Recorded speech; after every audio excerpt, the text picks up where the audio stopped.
Right now, it is time to bring in Arthur Schwartz, the food maven. Arthur joins us on a Monday morning. We broadcast it during the week and also on the weekends. And you could always find Arthur's comments 24 hours a day, 7 days a week on robinhoodradio.com.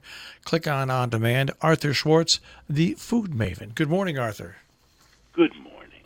I used the beans that you recommended to buy yesterday. I made myself a black bean chili. Oh.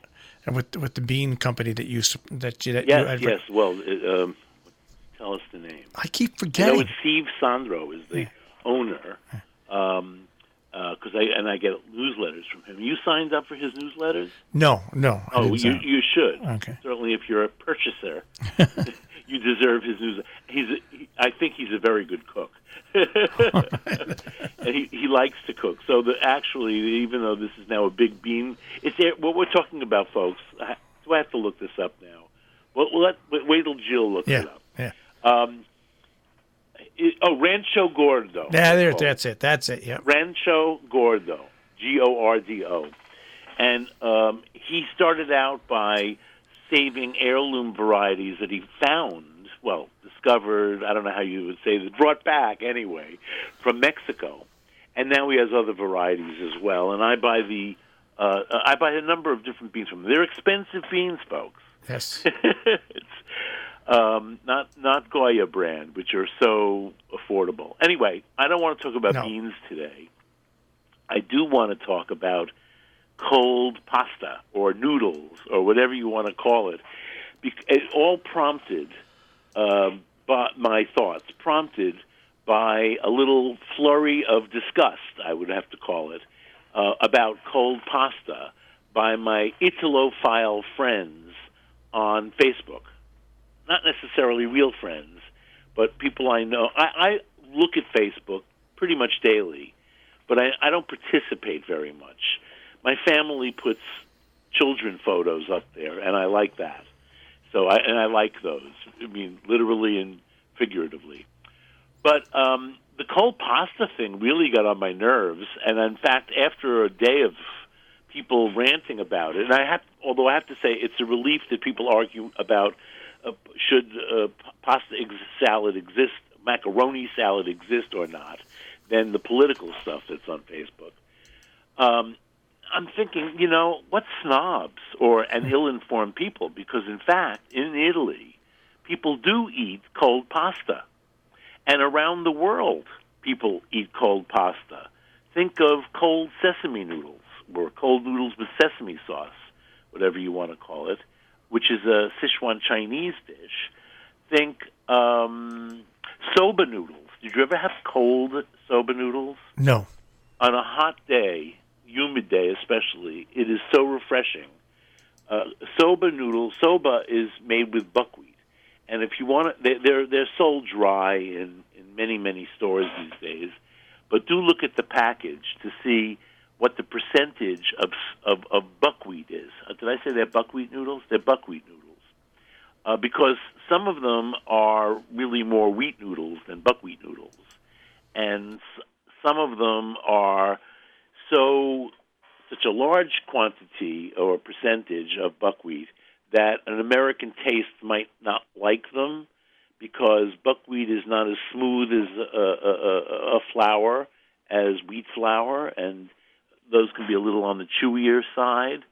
And I think they're very hard to make, too. I remember there was a restaurant in Soho 30 years ago that made soba noodles, and it was a revelation to have freshly made by experts soba noodles. In any case, they're perfectly good dry. So, and you just follow the package directions, whatever they say, to cook the actual noodles. But in the case of cold sesame noodles, you want to get them cold, so run them under the cold water. Once they're to your tooth, al dente, to your taste, they're not going to soften up much more once they're dressed. They should stay firm. Some people dump the drained noodles into a bowl of ice water to chill them down, quickly, but I don't think it's really necessary. The main thing is the sauce. And by the way, if you don't, what am I? Chinese. I'm talking about soba noodles. The broth, how you eat soba noodles, is with a broth that you can look it up online. There are many recipes for the broth, and usually a little wasabi, which you can now buy in a supermarket even, and say some chopped scallions. That's it. Very refreshing. Cold broth with cold buckwheat noodles and these sort of, let's say, high seasonings. But the sesame sauce, now I make this sauce not just for pasta, but I do use whatever I have in the house, like a pound of linguine or spaghetti. It doesn't have to be, fresh Chinese egg noodles, although that's nice if you have access. And you boil your noodles, again, to the taste as you like, and drain them, run them under cold water, and then toss them with a tablespoon of vegetable oil. This way, you can put them in the refrigerator for hours. Let's say you do this in the morning when you can still boil water. I keep complaining, but my kitchen is truly a hot box, even with an air conditioner blowing into it. So I think my little refrigerators generate a lot of heat. In any case, I would do that in the morning. And then the sauce itself does require Chinese sesame paste. On the other hand, I have, in a pinch, made it with peanut butter, which I always have in the house because I often eat peanut butter. So 7 tablespoons of Chinese, that's a toasted sesame paste, or 100%, peanut butter. I like to use just peanuts in my peanut butter, salt. So I buy a brand that is pure, natural peanut butter. If you have to use Skippy, it'll work too. But listen, you have to dilute the either sesame paste or peanut butter, and this is sort of to your taste. So I would start off with a half a cup of warm tap water and stir that into the peanut butter along with 5 or 6 tablespoons of soy sauce, could be light soy sauce, a couple tablespoons of either rice wine vinegar if you happen to have it, or could be just plain old white vinegar. It's okay. Any vinegar you have, actually.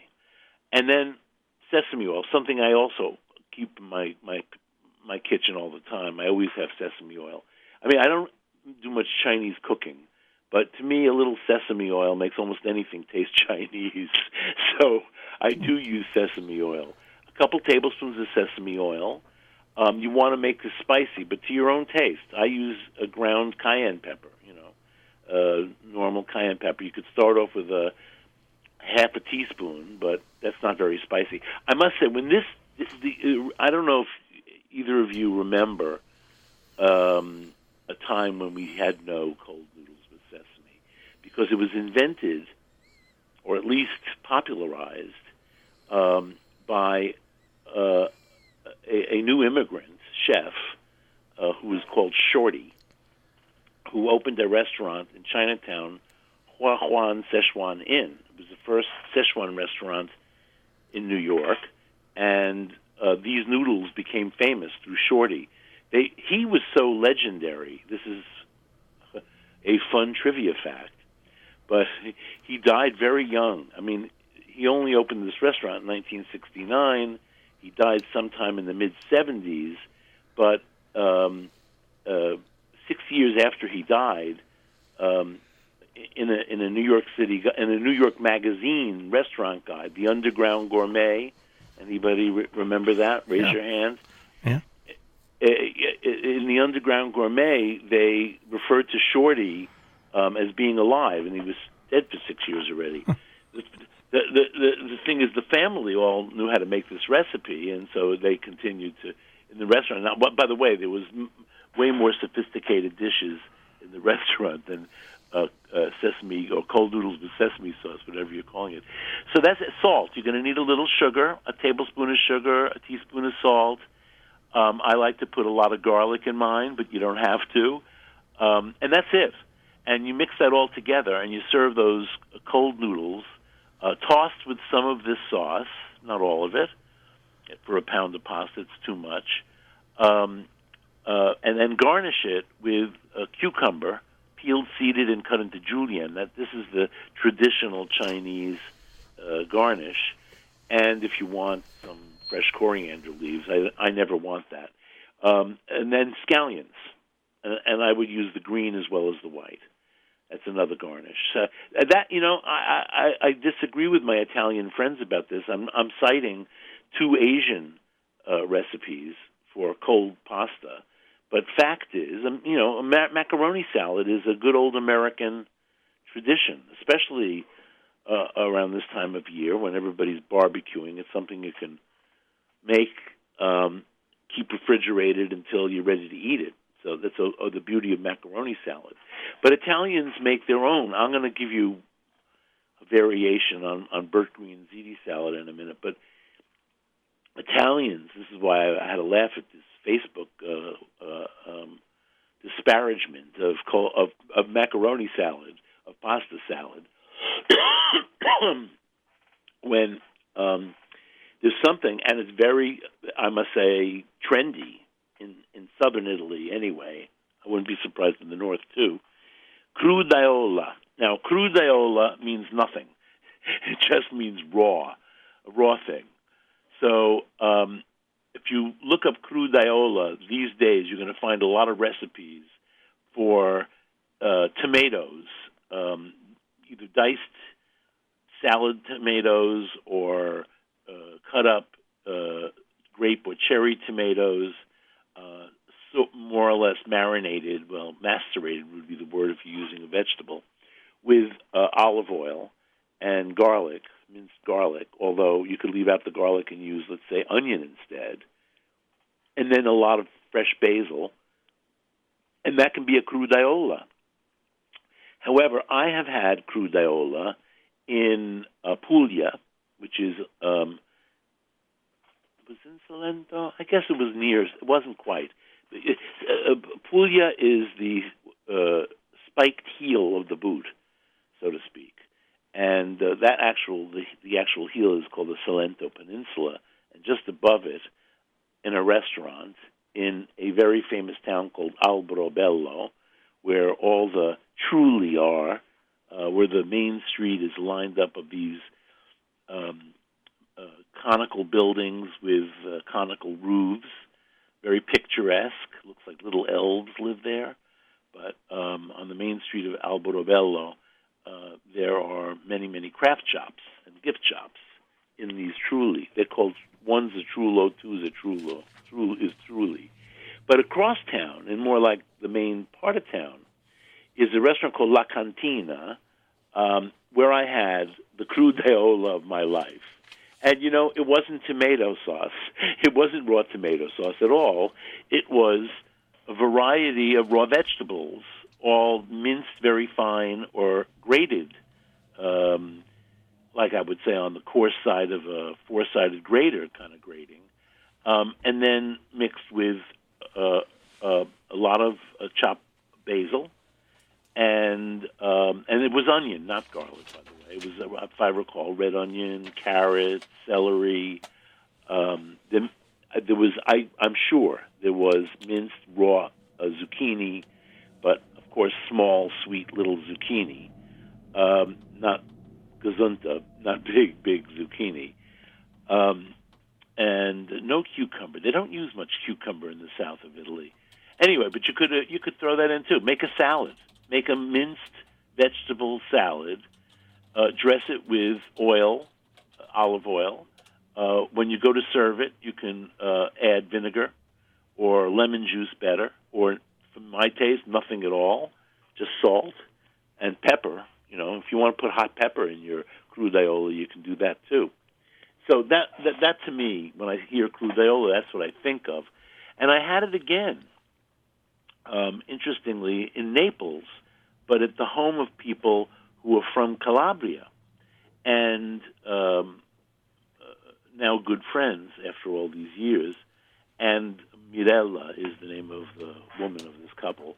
And I always laugh at Mirella because she sits and eats her very bland crudaiola because her husband has stomach problems. Maurizio has stomach problems. And she sits there with a little dish with a little spoon puts a lot of hot pepper pretty much on everything except dessert. So that's crudeola to me. So on July 4th, I'm saying because I talk about this so much. You talk about it religiously every year, but I want to ask before we go on to Burt Green's salad. Absolutely, It's a thing. A tribute to my dear late friend Burt Green. Plus, obviously, but I love the salad. I was just going to say, plus, obviously, it tastes good. And no. My niece calls it macaroni crack. Right. She's a skinny girl and she can't stop eating it. But isn't that because of the George Washington or whatever it is in it? Well, so I made it without the George Washington. Is it still crackish? I didn't really want it to be crackish because I wanted to limit my consumption. Okay.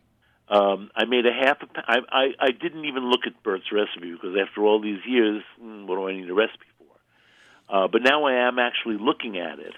And for 1 pound of, he makes it with ziti. I actually use for a change macaroni, large elbow macaroni, not the small ones. That they don't work here.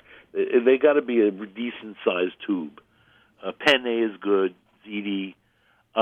So for a pound, I only made a half a pound. And I'm looking at the recipe now, and I pretty much know it by heart. So to my half a pound this is a trick that I learned in Neapolitan kitchens, but somehow Bert got this trick and used it in his ziti salad, which is after the pasta is cooked, you put it in your mixing bowl, drained, of course, well drained, with milk, with cold milk, and you keep tossing the macaroni, we could say pasta, in the cold milk, pretty much until all the milk has been absorbed by the pasta. And Bert used I used 2 tablespoons of milk. It worked out great for a half a pound of pasta. And the point here is not only just to help cool the pasta down without washing it, but also the dressing will not be absorbed as quickly if you do this. What if you're milk averse? Well, then I guess you can't do this. So do you use something? Can you use water? Well, I wouldn't want to absorb. No, you could just rinse off the pasta macaroni, as many people do. Right. Okay. Okay. Yep. Or here's another one. Are you milk averse? Me, yeah, but that's neither here nor there. I just know a lot of people who you don't like lactate. No, it's totally bizarre. We're not even going to do me. Okay. But what I'm talking about are so many. It's a way of cooling down the pasta and getting the sauce, the dressing, not to absorb too much. One of the things I've learned over the many years I've been making macaroni salad is don't put all the dressing on at the very beginning. Only use, let's say, half, and then refrigerate it. And when it's cooled down, and by the way, it wouldn't hurt to toss it once or twice while it's cooling down in the refrigerator even. Then after, just before you serve it, put the sauce on. And then, this doing thing in milk, in cold milk, is less important. So that's it. The dressing I made was, I didn't even measure, but I think my proportions were about right, which is about, let's say, 3 parts mayonnaise to 1 part sour cream. I happen to have 1/4 cup of sour cream in the refrigerator. So I threw that in with my mayonnaise. I had, I had these 2 large shallots that I needed to get rid of before they got rid of me. And so I minced those up. I'd left out the red pepper that Bert always puts in. I did have a green bell pepper. I minced that up. About 3 gherkins. I keep sweet gherkins in the fridge, so I had that. Tomatoes. Bert's recipe calls for 2 salad tomatoes. I had maybe 2/3 cup of cherry tomatoes I used. Maybe not even 2/3. Maybe it was a half a cup. It was a few cherry tomatoes that I also needed to get into something. And that was pretty much it, except with a lot of dill. Oh, yeah, and I also drizzled some of the gherkin pickle juice in. And then a lot of dill. I think the dill might be the crack part of this recipe. and not the G. Washington brown bouillon powder. Although, if you look at a G. Washington brown bouillon powder, as that was Bert's secret ingredient, you will find that it is MSG and salt. I don't even think they say beef flavoring. It's just brown. What could be better than MSG and salt? I mean, that's a yeah. So this was a salad that Bert did not make at home. This was a salad that he sold at a store called The Store in Amagansett, Long Island, which is in the Hamptons. In those days, maybe the least pretentious Hampton. I'm not sure what it's like these days. Well, those days. In these days, I don't know. I think it's a little more chic. In any case, Bert had a store, an early, maybe the first, quote, gourmet takeout store. And he and his partner, Dennis, whose last name I'm forgetting, produced, I know delicious food because I ate at Bert's house so many times. I know he was a great cook. And he wrote so many good cookbooks, too. Anyway, they sold to the stars who lived out there in those days. Lauren Bacall was a big customer. I'm forgetting all the celebrities, and probably some of these names don't resonate so much anymore. Well, people should always know their history. You're right. I said, no, they probably don't resonate, but people should definitely know their history. Well, then I should probably read before I get on the air and see who all they were feeding. But this is a little footnote here. This is a footnote of some disgusting behavior. The Daily News, by the way, Bert, I knew Bert from the store, but he was just the guy from the store. And then he wrote a cookbook, and then he became a freelance food writer. And this is 1980, and it was the same moment that I got my job at the Daily News as the, quote, executive food editor, and I was able to hire some columnists, freelance columnists, and Bert was one of them. So from 1980 until the late 80s, when Bert died very young in his mid-60s, we were dear, dear friends. So why did I get off on my personal tangent here? Because you were trying to think of the stores and the people who were... Oh, yeah, but I'm not going to remember. Okay. So I don't think it's worth remembering, actually. Isn't Lauren Bacall enough? For me, it is, and for anyone who... that's not an age... See, to me, that's historical. Yeah, I've always thought... I agree with you, but I'm having a senior moment here. Oh, I'm not talking about you. I used to be able to rattle them off. I can't even think of Dennis's last name. I'm not talking about you. What I'm talking about is just overall, where you almost have to say, well, that was a long time ago. But in the same way that if you are going for a job interview, you should just take a moment and find out something about the company.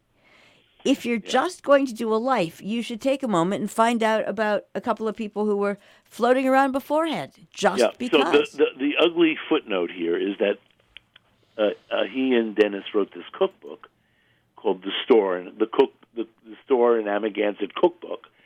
And after the Daily News, my newspaper, our newspaper,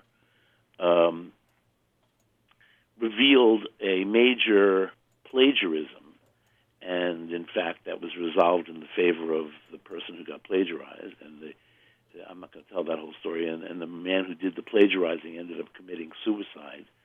That's a pretty dramatic story. Soon after that, a reporter in Chicago who had a vested interest in this plagiarizer, not the plagiary, how would you say? Yeah, the plagiarizer, person who plagiarized. She wrote a story about how Bert had plagiarized his recipes in the Store cookbook from Julia Child. Well, not really. First of all, plagiarism is very difficult to prove. You have to have used the exact same word-for-word language in the recipe. Otherwise, recipes are not protected by copyright. And And in the case of the guy who committed suicide, he really did, word for word, plagiarize. In the case of Bert Green, these were recipes that he made as a caterer. And sure, he used Julia Child as an inspiration for his catering business. Who wouldn't? And the recipes were in the cookbook because they were famous recipes. They were not word for word Julia Child. They were more or less inspired by Julia Child. And I'll guarantee you that Bert's ziti salad is not in Julia Child, in any of her books. Yeah, no. Yeah. So anyway, so Marshall is saying belated Fourth to everybody. And you too. I can't cook when it's this hot, and so we've been eating out a lot. And I did make macaroni salad in honor of Bert for 4th of July, and we're having company today. And I'm not cooking since they're Mormons from Utah. I'm going to give them a Jewish bagels and lox, etc. lunch. I think that was appropriate, right? I do too. I'll be right over. Yeah, and I have the best rugelach ever. I didn't make them. Really? They're from Margaret Palka, Palca. And if you're in Brooklyn, maybe go into Red Hook, which is now a pot. Oh, if you the Queen Mary 2 was parked in Red Hook yesterday, and so if you're going on a cruise from Brooklyn, take some Margaret Palka rugelach with you. Nice. All right. Okay. So Dennis's name, it just came to me, is Vaughn. Bert Green and Dennis Vaughn. And the store cookbook was, sometime in the early 70s, mid-70s. All right. All right. I just cannot wait till next Monday. That's a nice thing to say. Thank you. We'll speak to you I then. can't wait to eat bagels and lox. I'm drooling, and And also, I had to hide Margaret's rugelach. I bought them yesterday because if Bob knew where they were, we wouldn't have them Thursday. All right. Have a great week. Have a good week. Take Thanks. care. Arthur Schwartz, the food maven here on Robin Hood Radio, robinhoodradio.com on the web. Underwriting support for Arthur Schwartz, the food maven, John Andrews Restaurant on the Hillsdale Road in South Egremont, 413-528-3467, on the web, jarestaurant.com. Rubiners Cheesemongers and Grocers on Main Street in Great Barrington, 413-528-0488, rubiners.com. Hillsdale Home Chef with 2 beautiful teaching classes, and they've got classes to go in those cooking rooms. More information, 518-325-7000, hgshomechef.com. And Haven Cafe in Lenox, Massachusetts, offering quality food and excellent service. Also, they feature catering, supporting local organic farmers, environmentally conscious, and epicurious distributors, havencafebakery.com.